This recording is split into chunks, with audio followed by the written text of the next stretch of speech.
முன்னேற்ற பேரவையின் தேர்தல் பிரச்சார சிறப்பு கூட்டத்தின் நாயகன்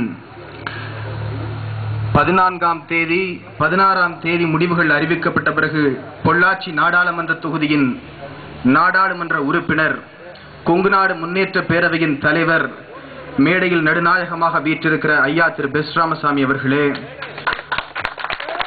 படை சுமந்து வருகின்ற பட்டாளத்தை நகை முழக்கம் செய்து விரட்டியடிக்கின்ற கொங்குநாடு முன்னேற்ற பேரவையின் தளபதி, கொங்குநாடு முன்னேற்ற பேரவையின் செயலாளரும் கோவை நாடாளுமன்ற தொகுதியினுடைய வேட்பாளருமான அண்ணன் திரு ஈஸ்வரன் அவர்களே, திரளாக மேடையில் கூடிய கூட்டங்கள் தலையா கடல் அலையா என்று வியக்கின்ற அளவுக்கு இங்கே கூடியிருக்கின்ற நண்பர்களே, தாய்மார்களே, அனைவரையும் வணங்கி மகிழ்கிறேன்.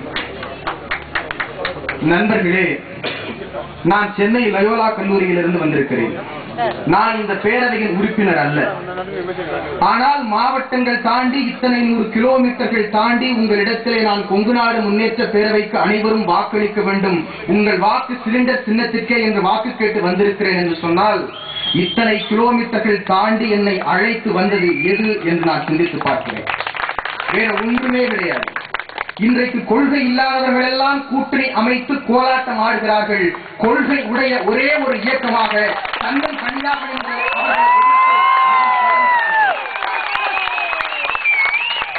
நேரமில்லாத காரணத்தால் நான் என்ன கொள்கை என்பதை மாத்திரம் கோடிட்டு காட்டிவிட்டு விடைபெற ஆசைப்படுகிறேன். நான் வருவதற்கு முன்பாக என் நண்பன் உட்பட என்னுடைய பேராசிரியர்கள் உட்பட பலரும் என்னிடத்தில் கேட்டார்கள், ஏன் கொங்குநாடு முன்னேற்ற பேரவைக்கு போகிறாய்? என் நண்பர்கள் இருக்கிறார்கள், உன்னை மதிமுகவில் அழைத்தார்கள், பாஜகவில் அழைத்தார்கள், ஒரு சாதி இயக்கத்துக்கு போகிறாயே என்று என்னிடத்திலே சொன்னார்கள். நான் அவர்களுக்கு சொல்ல வேண்டிய பதிலை இந்த மேடையில் சொல்வதற்காக நான் பயன்படுத்திக் கொள்கிறேன். என் நண்பர்களே, கொள்கை அற்றவர்கள் என்று சொன்னேன். இன்றைக்கு தமிழகம் ஒட்டுமொத்தமாக பற்றி எரிகிற ஒரு நெருப்பு கேள்வி, ஈழத்தில் விடிவு வருமா வராதா என்ற கேள்வி. இந்த கேள்விக்கு விடை சொல்லுகிற திராணி எந்த அரசியல் கட்சிக்கும் கிடையாது.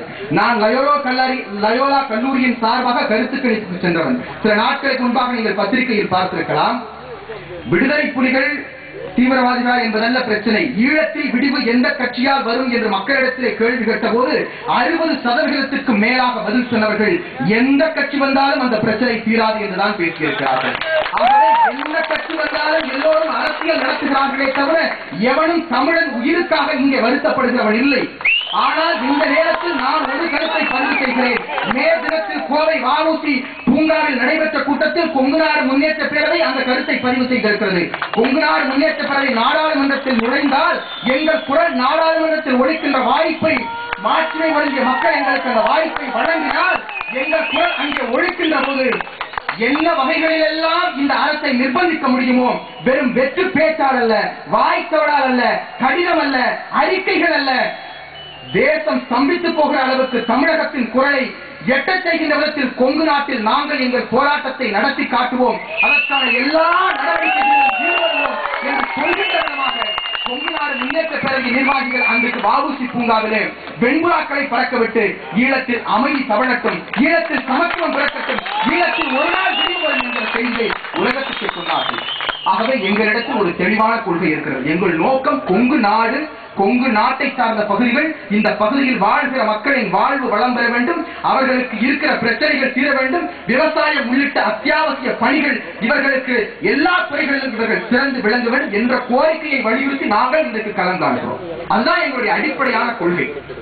யாரிடத்தில் கொள்கை இருக்கிறது? காங்கிரஸ் கூட்டணிக்கு கொள்கை இருக்கிறதா நான் கேட்கிறேன். இன்றைக்கு எங்கள் அடிப்படை கொள்கை என்ன? கல் இறக்குவதற்கு அனுமதி வேண்டும் என்று கொள்கைக்காக போராடி வருகிறது. கல் இறக்குவதற்கு அனுமதி இன்னைக்கு பேசுகிறது காங்கிரஸ். ஈவிகே சொல்லும்போது இன்றைக்கு சொல்கிறார் நான் ஆதரவு தருகிறேன் என்று. திமுக இன்றைக்கு சொல்லுகிறது நாங்கள் ஆதரவு தருகிறோம். அனைத்து இந்திய அண்ணா திராவிட முன்னேற்ற கழகம் சொல்கிறது நாங்கள் ஆதரவு தருகிறோம். இத்தனை காலமாக நீங்கள் எங்கே போயிருந்தீர்கள்? கொங்குநாடு முன்னேற்ற போராட்டத்திற்கு அனுமதி கோருகிறார்கள். இதோ அலையலையாக ஆயிரக்கணக்கில் லட்சக்கணக்கில் இவர்களுக்கு பின்னால் விவசாயிகள் நம்பிக்கையோடு இதோ எங்களுக்கான விடுவு காலம், கொங்குநாடு முன்னேற்ற பேரவை அழிக்கப் போகிறது என்ற நம்பிக்கையில் அணி திரள்கிறார்கள் என்பதை பார்த்த பிறகு நீங்கள் அச்சம் கொண்டு இன்றைக்கு சொல்கிறீர்கள் கல் இறக்குவதற்கு நாங்கள் ஆதரவு தெரிவிக்கிறோம் என்று. ஈவிகேஎஸ் இளங்கோவன், கேவி தங்கபாலு இதை எதிர்த்து ஒரு உண்ணாவிரதம் இருந்தாரே. நாட்டில் மது ஒழிப்பு வேண்டும், காங்கிரஸ் ஒருபோதும் மது ஒழிப்புக்கு ஆதரவு தெரிவிக்காது என்று சொன்ன அன்றைக்கு வாய் திறந்தாரா ஈவிகேஎஸ் இளங்கோவன்? அன்றைக்கு தமிழகத்துடைய மாட்சிமை பற்றிய முதலமைச்சர் வாய் திறந்தாரா? இன்றைக்கு ஆதரவு தெரிவிக்கிற அத்தனை கட்சிகளும் வாய் திறந்ததா? ஆனால் 20 ஆண்டுகளுக்கு மேலாக கொங்கு நாடு முன்னேற்ற பேரவை நிர்வாகிகள் இதே கோரிக்கையை வலியுறுத்தி தொடர்ந்து போராடி வருகிறார்கள். விவசாயிகளுக்கு வேண்டிய கோரிக்கைகள் எத்தனை கோரிக்கைகள்? பின்னால் தலைவர் அவர்கள் பேசுகிற போது அதை குறித்து விளக்கமாக பேசுவார். ஆனால் எத்தனை கோரிக்கைகள்? நான் 2 செய்தியை மாத்திரம் சொல்கிறேன்.